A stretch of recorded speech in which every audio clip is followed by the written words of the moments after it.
Good evening, everyone, and you're very welcome to MU Live. I'm delighted to be joining you here today with Emer Sheeran, who is our Mature Student Officer at Maynooth. And we also have Kevin Campbell with us today, who is a current Maynooth University student. He's a mature student, second year, studying robotics and intelligent devices.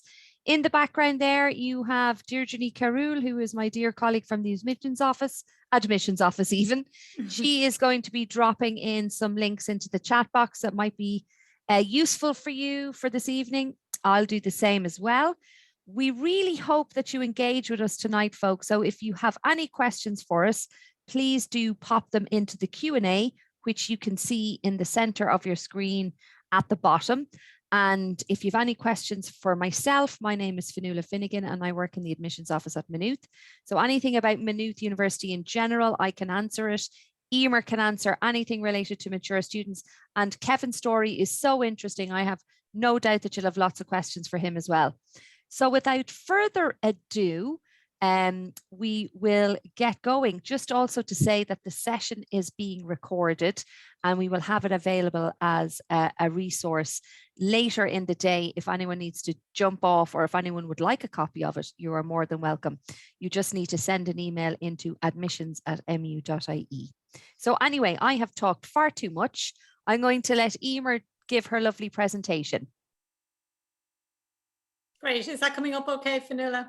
Looks good. Yeah. Okay. Thanks, Emer. Brilliant. Okay. Welcome, everybody. So as Fionnuala said, my name is Emer and I'm the Mature Student Officer here in the university. I'm based in the Maynooth Access Programme.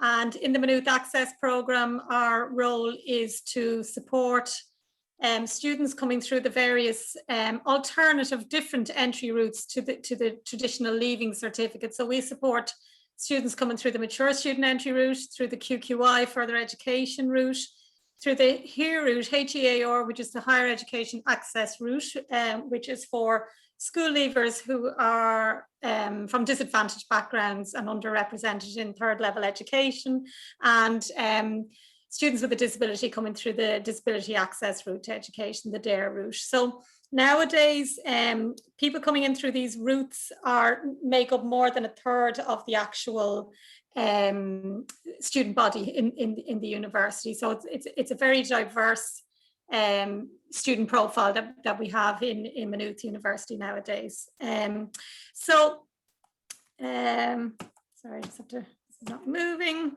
for some reason. Apologies. That's okay. Just if you hover, do you have a mouse? There we go. Yeah, sometimes you can do that. Good stuff.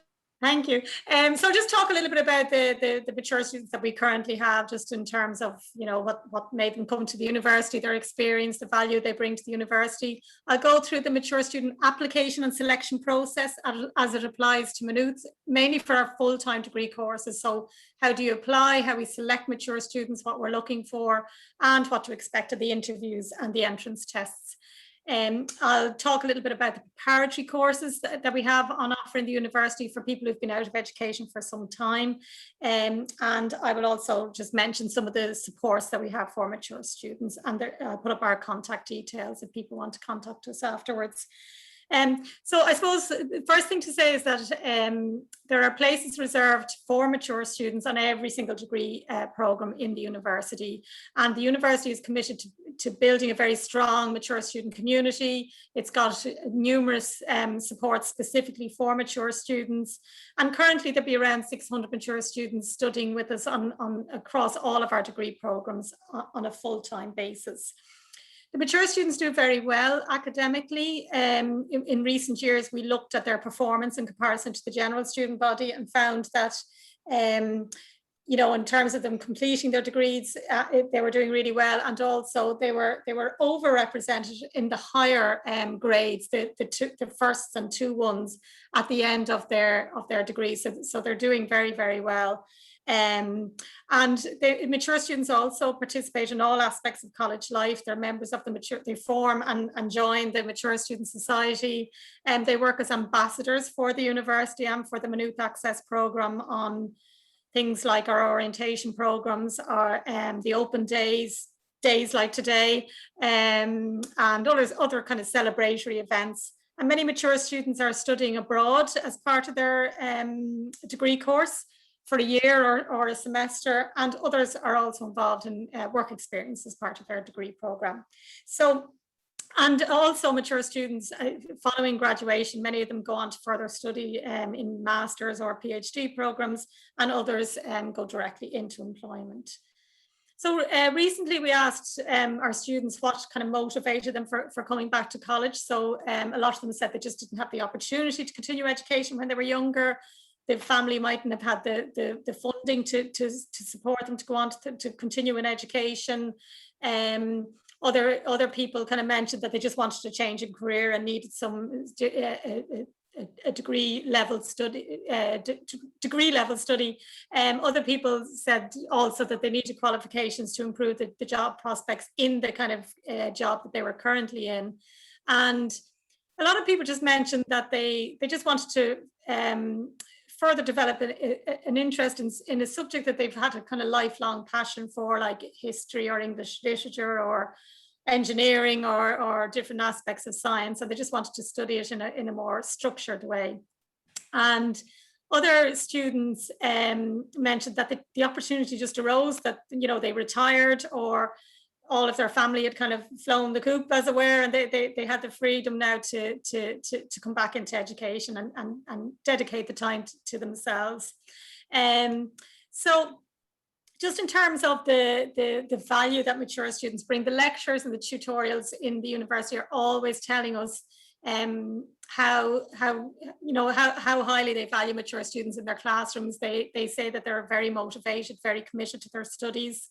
They bring valuable life experiences. Obviously, mature students are coming from all sorts of backgrounds and all sorts of life experience, whether it's raising a family, working jobs, very busy jobs, or their own businesses. Some people, some of them have traveled a lot, done voluntary work, so all of these life experiences are brought with them and enrich the lectures and seminars. And as I said, the mature students tend to do very well. So the application process for mature students, I'm really talking about the full-time degree courses. We do have some part-time degree courses, so if anybody has any specific questions on those, we can answer that later on. So when you're applying for a full-time degree course, as I said, you can apply for any degree program, and we really have two very broad-based degrees, and then many other degrees specializing in more focused areas. So the broad-based degrees, we have the Bachelor of Arts. This is there's about 33 different subjects to choose from, and it's a great degree to take if people are not sure exactly what they want to do with their degree and want to keep their studies broad at the beginning. And as you move through your 3-year arts degree, you can kind of begin to specialize in some of your favorite subjects. And the Bachelor of Science works the same. Everybody has to do mathematics in first year, and then you choose from 9 subjects. So our Bachelor of Science is a 4-year degree, the Arts is a 3-year degree. And then we have, as I say, degrees which are more focused and specializing in specific areas. So there's about 30 degrees here, and these are kind of in business, economics, finance, accounting, and humanities and social science and law, computer science, in education, electronic engineering, specialized science, and that's kind of a broad kind of look at them, but as I say, there's about 30 different degrees within those specialized degree courses. Okay, so not moving, yeah. Okay, so how you apply? You must apply through the CAO. The best way to do is online, but you can do a paper-based application. They have to be completed by the 1st of February.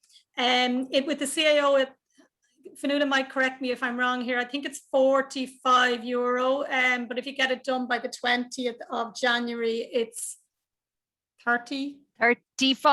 €5. Thank you, Fionnuala. Sorry, I'm using myself halfway through that. Yeah, they changed that from a couple of years ago. So obviously you should aim for that cheaper rate by the 20th of January. But the CAO is open now, so if people haven't made their application yet, you can go off and do it after tonight's session, and just create your account, and you get it at that cheaper rate. You don't have to finalize all your your choices, but just make sure you've done that by the 1st of February. However, if you if the 1st of February has come and gone and you realize that you might have liked to apply for a couple of courses, you can go onto our website, maynoothuniversity.ie, and just see what courses might still be available. So some courses absolutely and utterly close on the 1st of February, like the Community and Youth Work course and the Primary Education degree.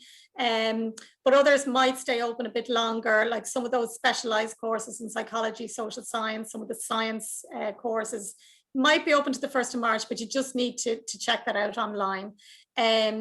But really aim for the 1st of February. And it's very important when you're filling in your form that you complete the application form thoroughly and completely and upload any supporting documentation as you go through. So in selecting mature students, there are different selection procedures for the different degree courses. Some of them are just interview only.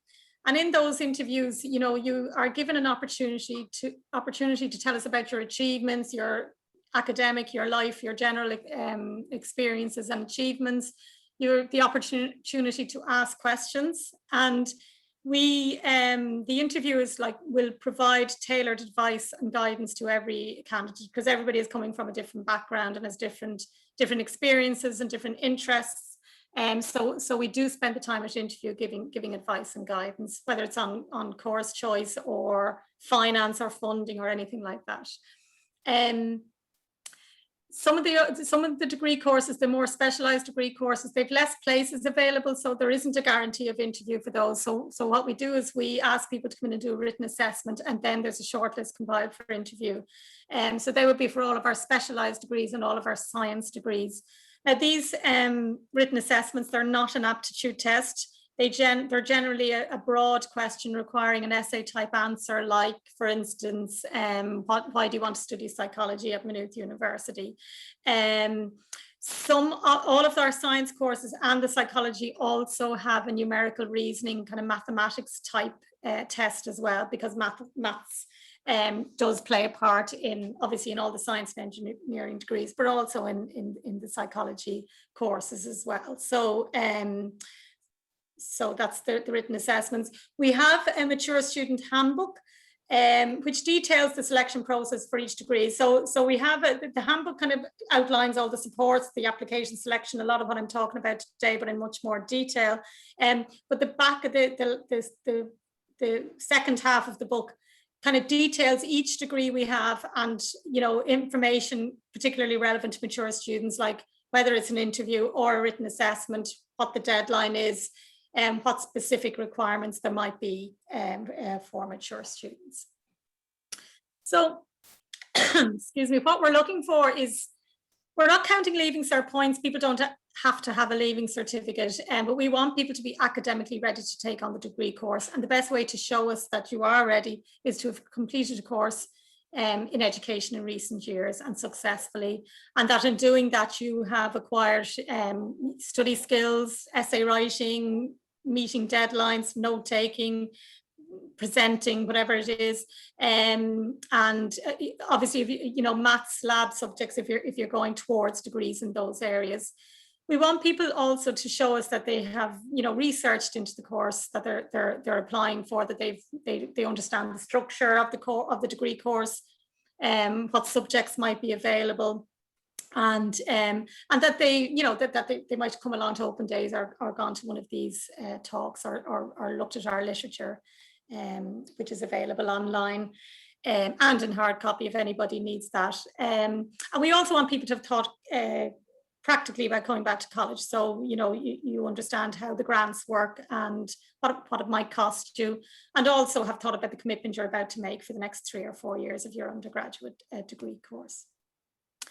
So as I said, we have some preparatory or foundation courses at the university. So a lot of people might have been out of education for a while and will need to do some kind of preparatory course before embarking on the actual degree course.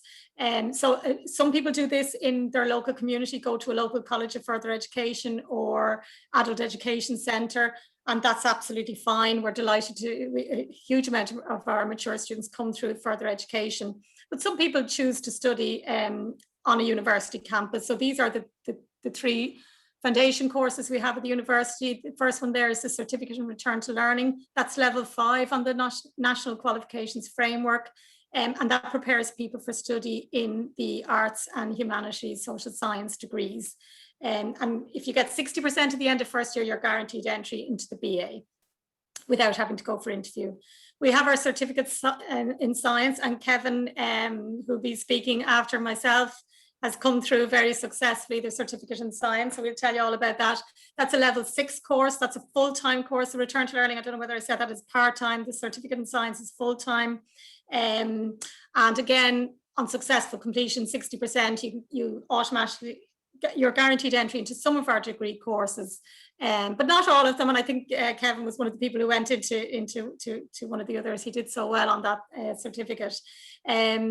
So that's the certificate in science. That's also eligible for the Back to Education allowance. So it's if you're on some social welfare, you might be able to avail of that. And then we have our another level 6 course, a foundation course in teaching. So if people are interested in becoming a primary teacher or a second level teacher, or teaching in further education, you might consider this as a foundation course. It's a 1-year full-time course, and prepares people for entry into study in those areas and guarantees your entry as well.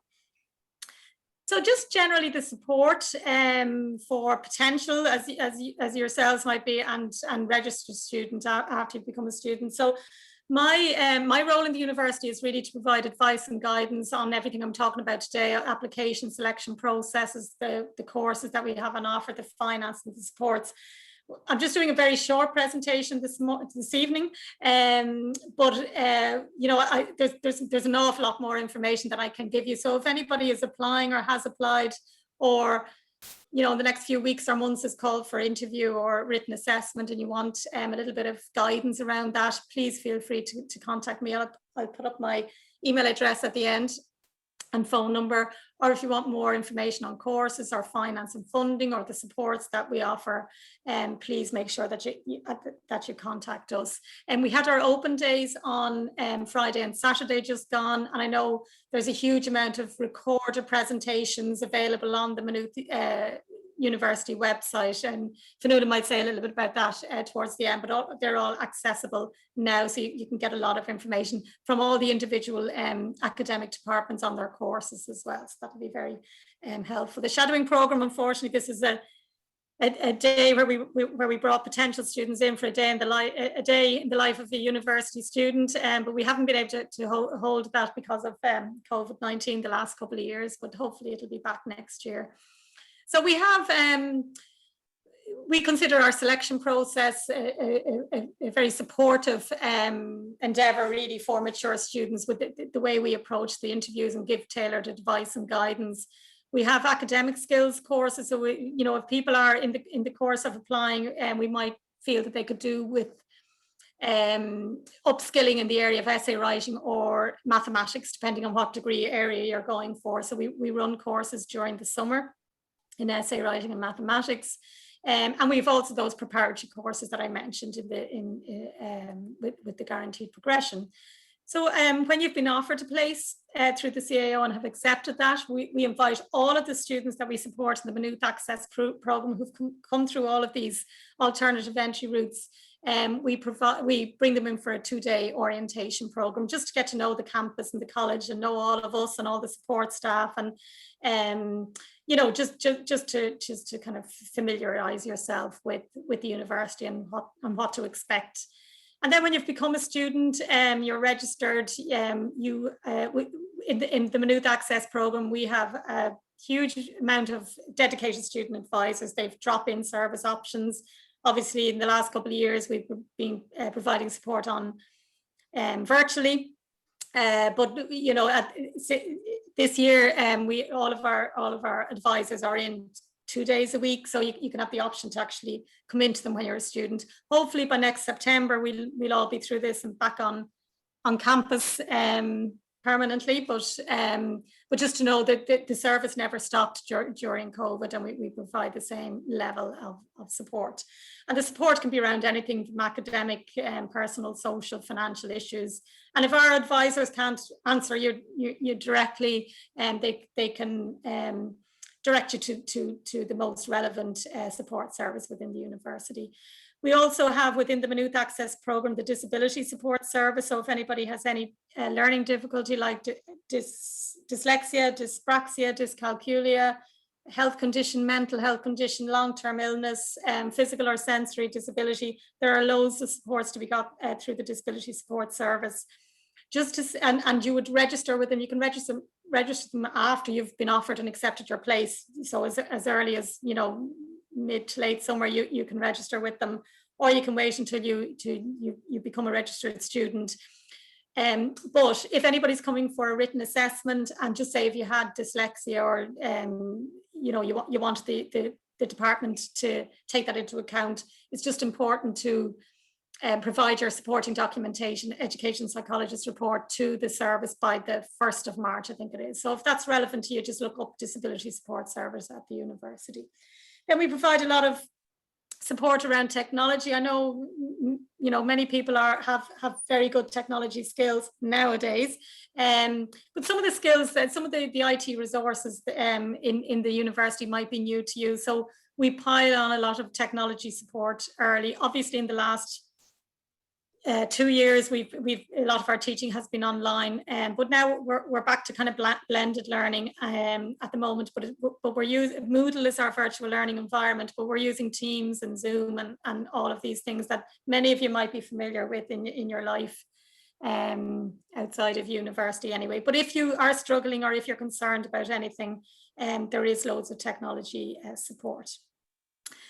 The Student Budgeting Advice Service is probably the biggest used service in the university. It's, you know, for people who, it's not just about budgeting. You know, many mature students might be well used to budgeting the household income or managing your money, but you might find there's other costs when you come back to college, or if you're having trouble with your grant or the Back to Education allowance, or if you just find that there's, you know, you're really in danger of leaving college because you can't make ends meet at the end of every week or every month. The student budgeting advisors can recommend you for funding.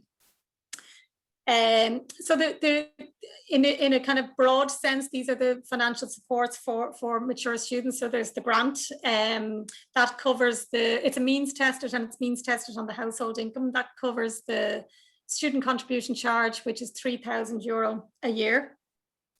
And then it also gives you a maintenance, a small extra payment as well. If you're on the Back to Education allowance, you cannot get the maintenance element of SUSI, but you should still apply to SUSI to get the €3,000 covered.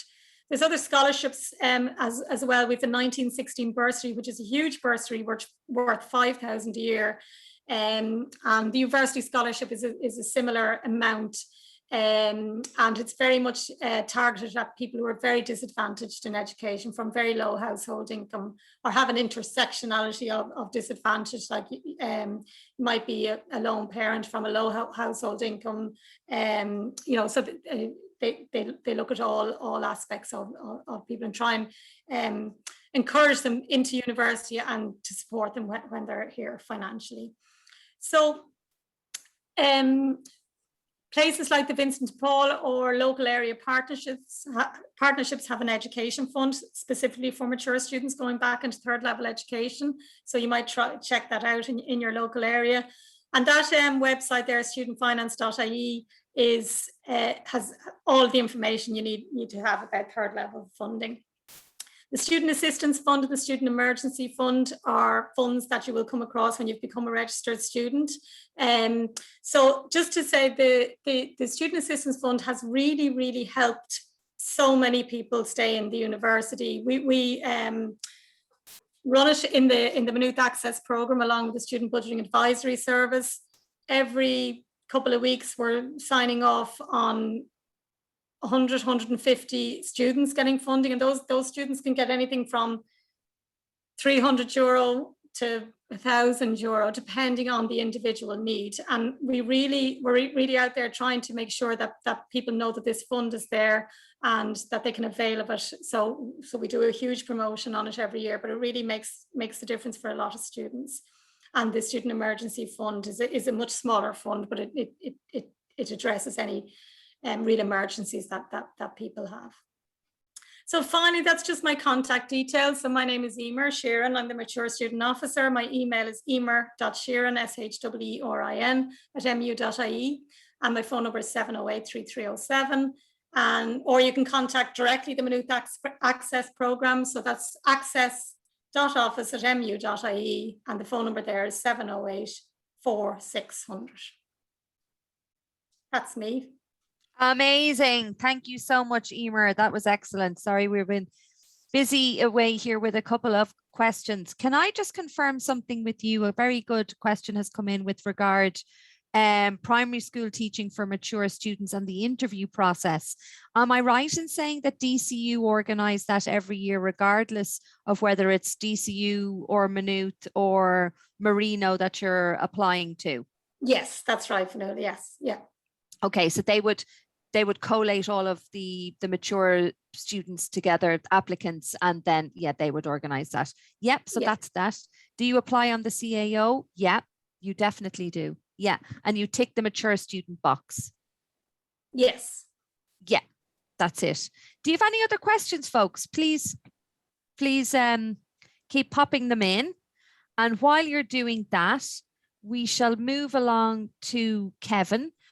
During Emer's presentation there, she mentioned the return to learning and the science cert and the turn to teaching entry routes. So Kevin is going to talk a little bit about his experience. He's a current second year robotics and intelligent devices student, but your path to the university was not straightforward. Would I be right in saying that, Kevin? Yeah, because I was actually, long story short, I suppose at the start of it, but I became homeless. Myself and my family, we became homeless, and we called the emergency housing assistance line, and they put us in the South Campus for one night, and we were like, oh, okay, Maynooth University, cool. So we went there and we stayed there for the night, and I was just looking out the window, looking at the place, and I was like, wow, this is mad looking. And my wife was like, well, you've always kind of been book smart and stuff, so why don't you actually look into, maybe doing something in the college? So I thought to myself, well, I like planets and stuff like that, so I might do maybe physics kind of. And so I got straight on that, and I applied to do astrophysics, and then I got my interview. But one of the lecturers, Emma Whelan, who was doing the interview, suggested that I did the certificate in science, because I did Leaving Cert applied, so I was kind of foundation level maths, and I've been out of school for 5 years, and so I was a bit rusty. So I went and I did that, and it was just, I was glad I did that. I was actually really glad, because I was crazy about physics, I want to do physics, the planets, it has to be physics, nothing else. And then with the certificate in science, I got to sample all of the science subjects. I got to like little parts of it all. Yeah. And so can you tell us how does it work? So what exactly do you have to study when you're on the certificate in science? Just if anyone here in the audience was thinking about doing it. Well, what are you offered? If I remember correctly, I did parts of chemistry, physics. You do some engineering, and maths is also base. You have to do maths. No escaping it. That's chemistry, maths. It was 3 years ago, but they're the subjects I can remember. But by doing the certificate in science, I learned I'm really bad at physics. I may have really wanted to do it, but I was terrible at it. So I was kind of wondering what was the next route. If I go straight into physics, it'll probably be terrible. So I was flicking through the college's course options, and I seen robotics, and then I was like, hold on, this is an actual thing, and I didn't even realize. So I emailed the course coordinator, John Dooley, and I just asked him about it, and then he was like, yeah, sure, well, come and have a meeting with me. So I went up and had a meeting with John Dooley, and he showed me all the engineering building, and he showed me behind it where the PhD students work, and they have robotic arms and robots that play football and things like that. I was completely starstruck, you know. But that's more or less how I ended up in the course that I am. In robotics. Very good. Yeah. So I think computer science is an option also, but what I've done is I've just dropped the link into it there if anyone is interested, and it'll detail. So maths plus the science options that are open to you. So you did that for a year, and I really should applaud you at this stage, because it isn't easy, and particularly if you're coming from foundation maths, and then to do so well, obviously you have to do quite well in your mathematics to be able to be considered for the robotics. So well done you. Was it a big jump? Did you struggle at all? And if you did find yourself struggling, did you use any of the supports that Maynooth would have for students? It was tricky at the start because, like, I also have 2 kids, so finding that balance, and then all these new subjects was kind of tricky at the start. But having trouble with maths also, but I had the maths support center, and I spent a lot of time in the math support center, kind of going over the things I was kind of stuck on, and I didn't even have to repeat my maths exam, so I was happy with that. I couldn't ask for a better result with that one. Very good. They were the biggest struggles, I guess, coming back from, because like in as far as work experience goes, like I came from a slaughterhouse.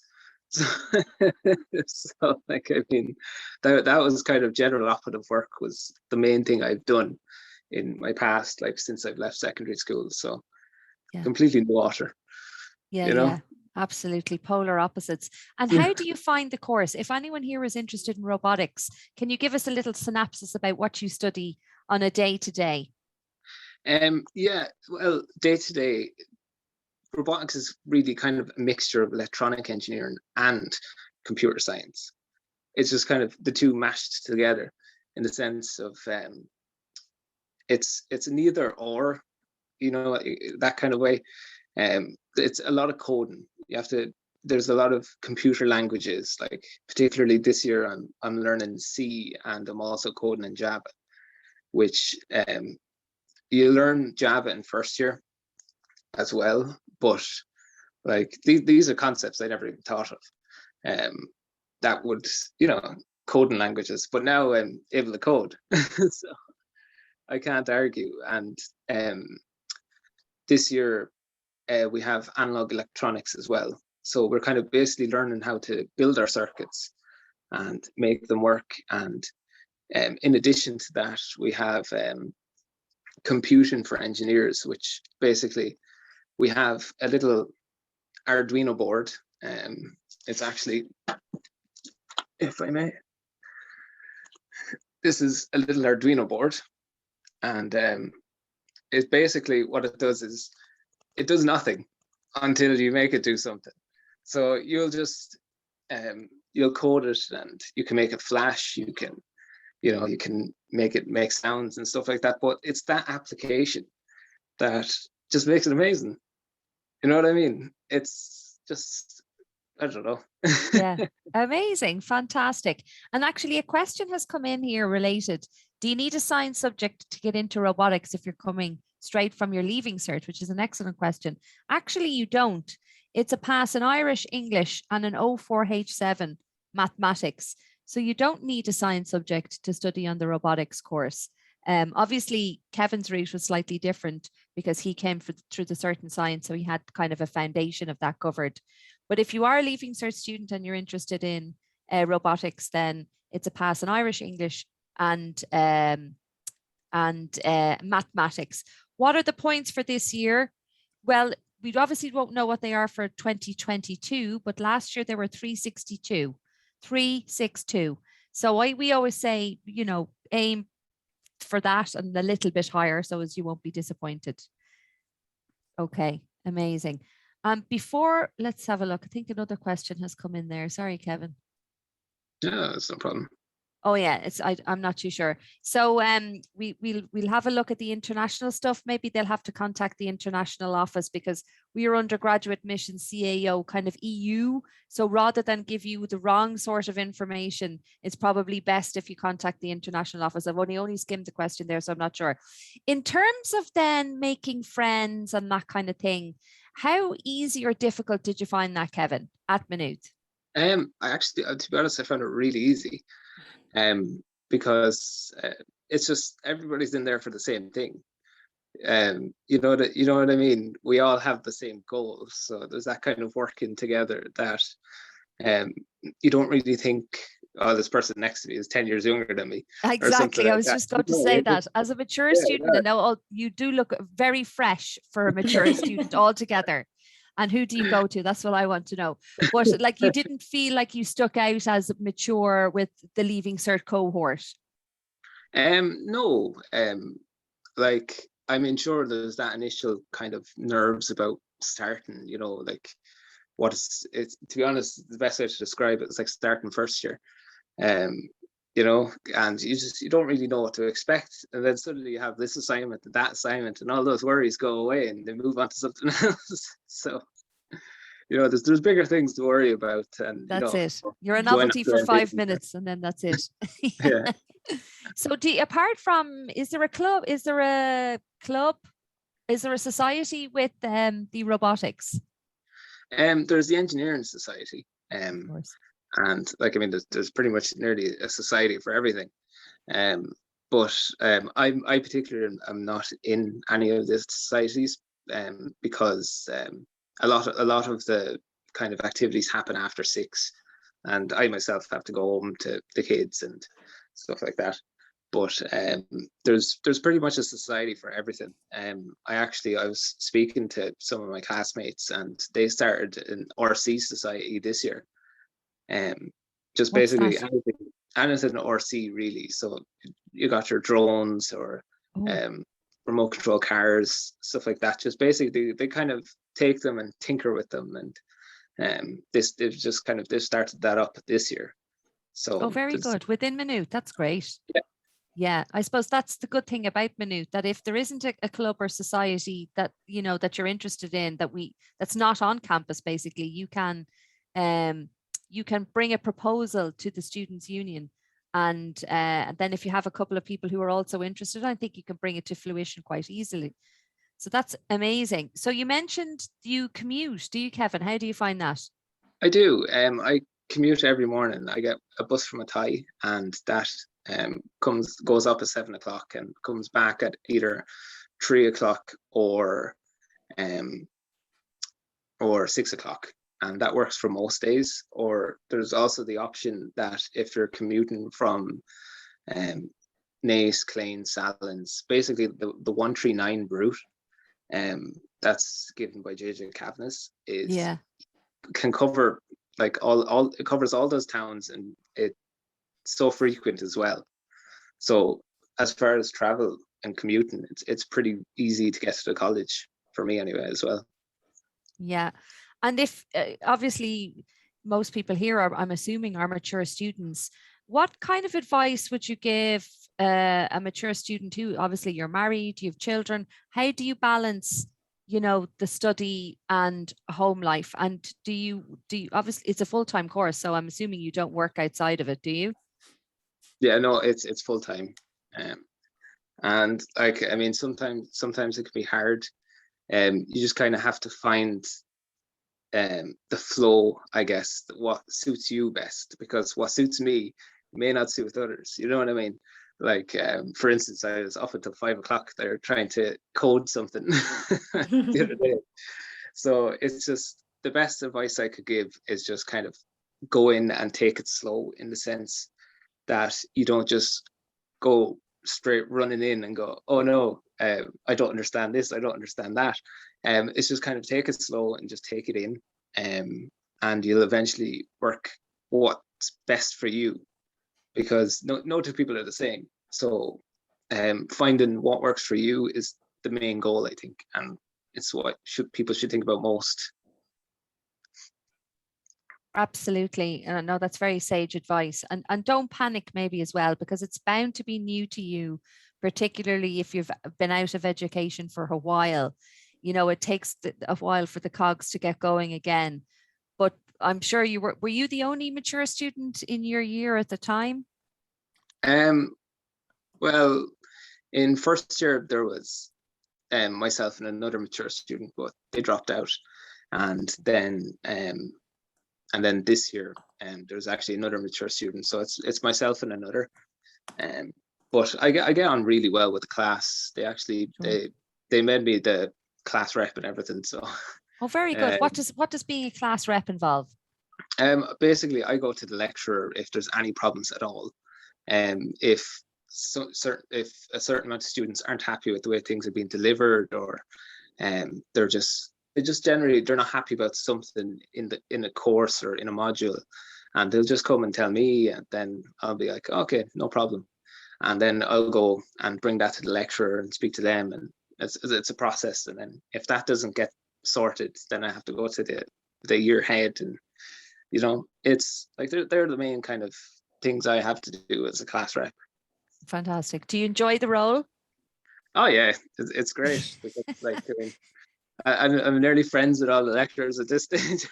Very good, very good. And how many different kind of modules do you do within robotics, Kevin? There is, I think at the minute in first semester I'm doing 6 modules, and then next semester I have 6 more new modules. Some of them are building on what I'm doing this semester, but some of them are going to be a little different as well. Brand new, amazing. And I suppose tied into that, thank you very much. There's just a question has come in. What kind of jobs can you get out of robotics? Have you thought what you might do after the end of your 4 years with us? You've 2 years left. I'll be honest, I haven't given like major thought, because like, I mean, it's 2 years away as well. And I mean, first kind of you think to yourself, well, I can get a job in Intel, because I was talking to one of my lecturers in analog electronics, and his main job he also does outside is he creates chips, and he was basically telling me how the circuits work for those chips, and it's just it's brilliant the way he put it. But like, jobs in Intel can come up, and what you'll be doing is, like, I mean, I was told a lot of companies do look for people who graduate from the robotics and intelligent devices, because apparently it's up there with the hardest courses. Apparently it has a huge dropout rate, but like I said, if you take it slow and you use all those resources that are available, you can go from foundation maths to advanced calculus like myself. So amazing. No, absolutely. You're right on the money there. And was it easy to find the supports, the math support center that you've talked about?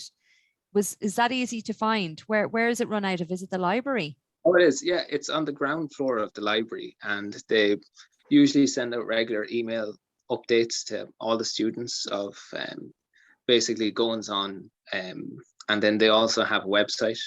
So the website will be on the university's page as well, and they'll have a timetable as well that you can check and kind of compare with your own timetable, and you'll see the times they're open, and when you compare it to your timetable, you'll be able to go, oh, okay, so I can go for an hour then, and then the tutors will be, and they'll solve your problems, but they won't give you answers. I know what you mean. And I suppose in case anyone's thinking, oh gosh, I mean, I'm a mature student, but I've absolutely no interest in coming and studying robotics and intelligent devices, that's absolutely perfectly fine.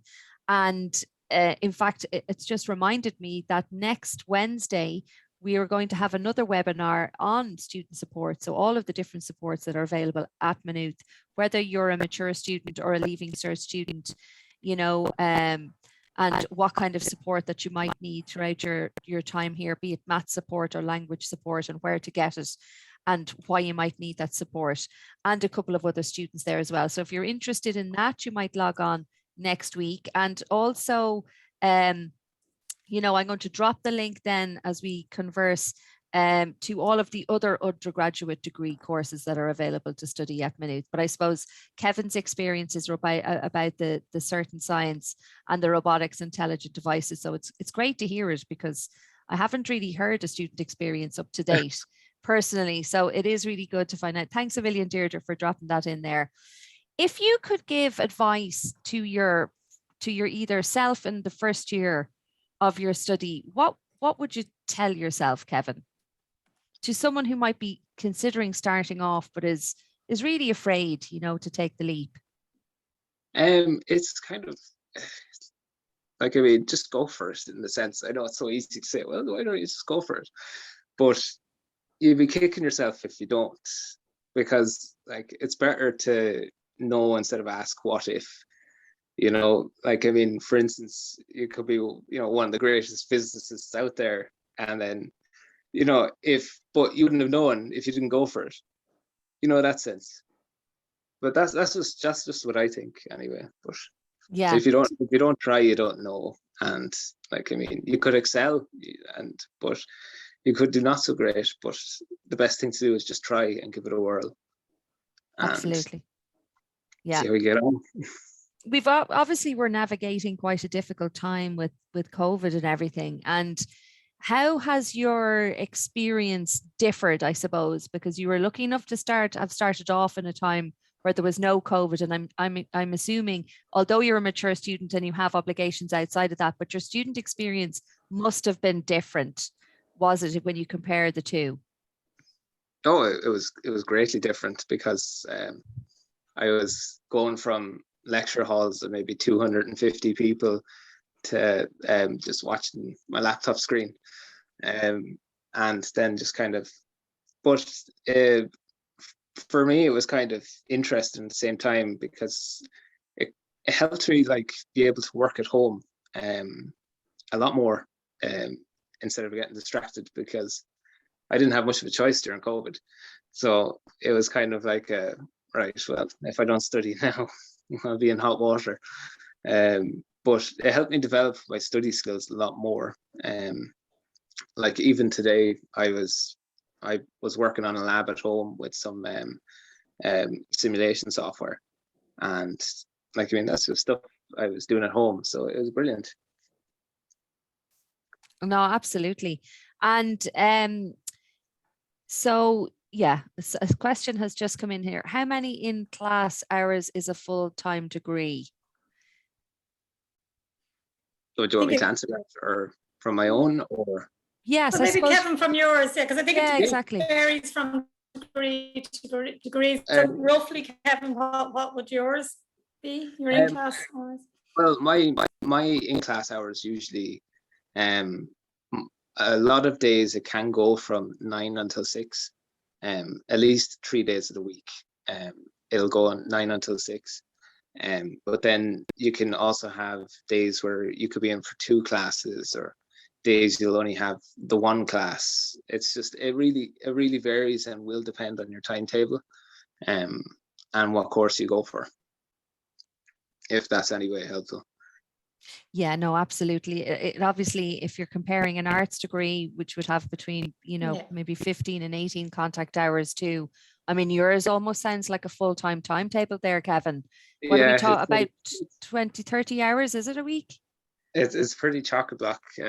From Monday, Tuesday, and Thursday, I'd be in from 9 until 6, and then Wednesdays I have up until 12, and then it's on and off because I have to do labs. So it's sometimes it's 6 and sometimes it's not.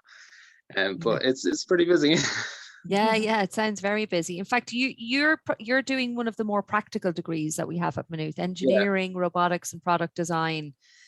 They are quite practical degrees. Do you enjoy that aspect of the course? Oh, it's brilliant.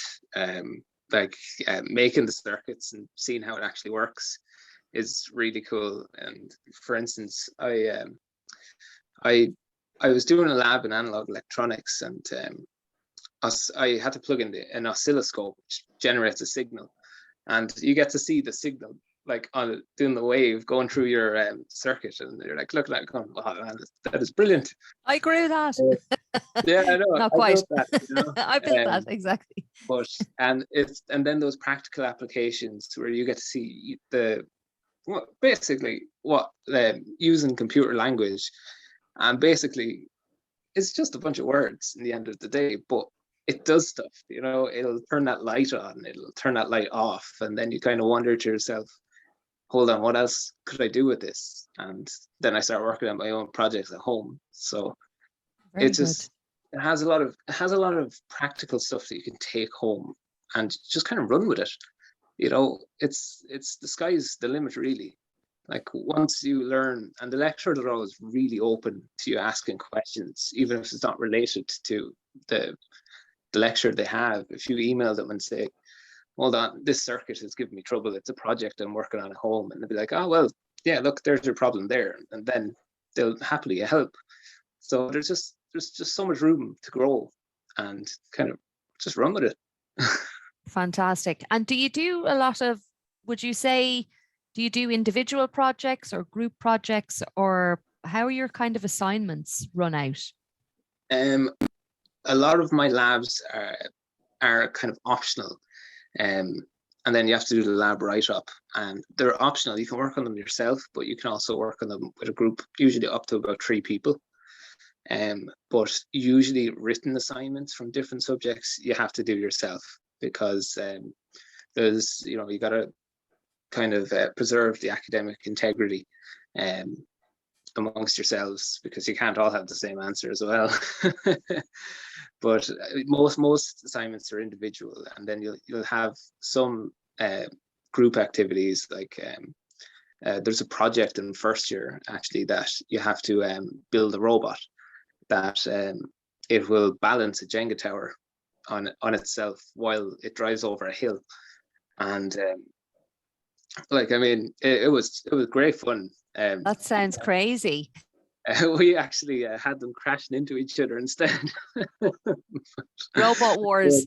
Yeah, but we eventually got the project done anyway. But it's just those practical aspects, and that just make it so fun. And overall, as a group and a class, you just kind of get to know each other and stuff like that. It's just brilliant, you know. Fantastic. So it sounds like you'd highly recommend it anyway. Oh, definitely. Cool. Does anyone have any other questions for Kevin or Emer or myself while we're here? Or is there anything that you'd like, you know, that I haven't asked you, Kevin, that you'd like to maybe express to the audience, or Emer either? I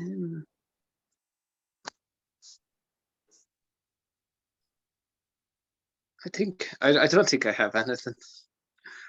Yeah, that's okay. No. Is No, there? Yeah, no, I suppose just to reiterate that we're here, you know, to answer any questions. So people might want to kind of think about everything they heard between what I've said earlier on and all of the really, really interesting stuff Kevin's been talking about. So, you know, if you're thinking about that over the next few weeks, really, and want to go ahead and make an application, but have more questions, do come back. Certainly to myself or admissions. And I suppose just, I know there was a lot of questions about the international office there, you know, or questions that can be answered by the international office. So do talk to them. They're best placed to answer your questions. Yeah. Actually, a question has just come in saying, would Kevin recommend doing the course that he's doing, or maybe going into further education or lecturing? Is that anything that you might have thought about for yourself, Kevin, in terms of another career possibility when you graduate? Of lecturing? Actually, it has crossed my mind, because I did a mini lecture in maths there actually a couple of weeks ago, explaining RLC circuits, and oh, it was great. You know, it was actually a lot of fun explaining the circuit and how it works, and you know, but it's a thing I have thought about. I mean, the process is long to get there, but it's definitely crossed my mind. Amazing. Is there an interview for robotics, Emer? Yeah, for matures? So what happens there is that you make your application, and then you have to come in and do a written assessment, which is really a numerical reasoning test. Now, Kevin wouldn't have had to do that because he was coming from the certificate in science, so they're automatically goes straight through to interview. But anybody who's not doing that cert, you come in and do the written assessment, which is the numerical reasoning test, and then you're shortlisted for interview following that. So there will be an interview eventually if you get through that test. Amazing. Thank you so much. I was trying to find actually the link for the Mature Student Guide. I have it here. I'll get it. Oh, amazing. Yeah, just as you were talking there earlier, but I could only find the 2021 version. Yeah, no, I have it here, and not the 2022. So well done. Thank you, Emer, for that. So folks, what Emer's going to pop into the chat box there is very relevant because it'll give each of the different degree areas what the interview process is like, whether there's a little mini exam attached or an interview or a statement piece. Amazing. There it is there. Thank you so much, Emer. So that's definitely worth downloading and having a look at that, okay? Because each degree might have a slightly different entry process. So it's important to know, particularly if you're interested in applying to a couple of different areas, maybe the arts degree or maybe the business degree or maybe the law degree. And, you know, while there might be similarities, there could be differences as well. Or if you're interested in psychology even, or social science or engineering, as we've been talking about. So that is definitely worth looking at. Does anyone have any other final questions for us, folks, while we're here, before we bid you adieu for the evening?